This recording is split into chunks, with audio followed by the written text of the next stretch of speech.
नमस्कार दूध उत्पादक शेतकऱ्यांनो. आपल्याकडे एक नवीन कालवड दुसरी ती डेन्मार्क इम्पोर्टेड 50-08 या बुलची आहे. आणि या बुलचा रेकॉर्ड चांगला असल्यामुळे आपण एक पंजाबहून आणलेल्या गाईला सिमेंट भरवलं होतं. सिमेंट कन्व्हेन्शन होतं तरी आपल्याकडं या बुलची कालवड झालेली. या बुलच्या आईनं आपल्याकडं जवळ एक 35 लिटर दूध दिलेलं आहे. 35 लिटर दूध दिलेलं आहे आणि 35 लिटर दूध दिलेलं आहे.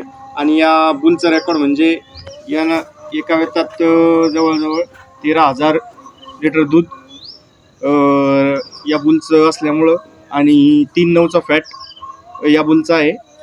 तरी पण या बुलचं स्ट्रक्चर तुम्ही बघू शकता. या बुलचं स्ट्रक्चर व्यवस्थित आलेलं आहे आणि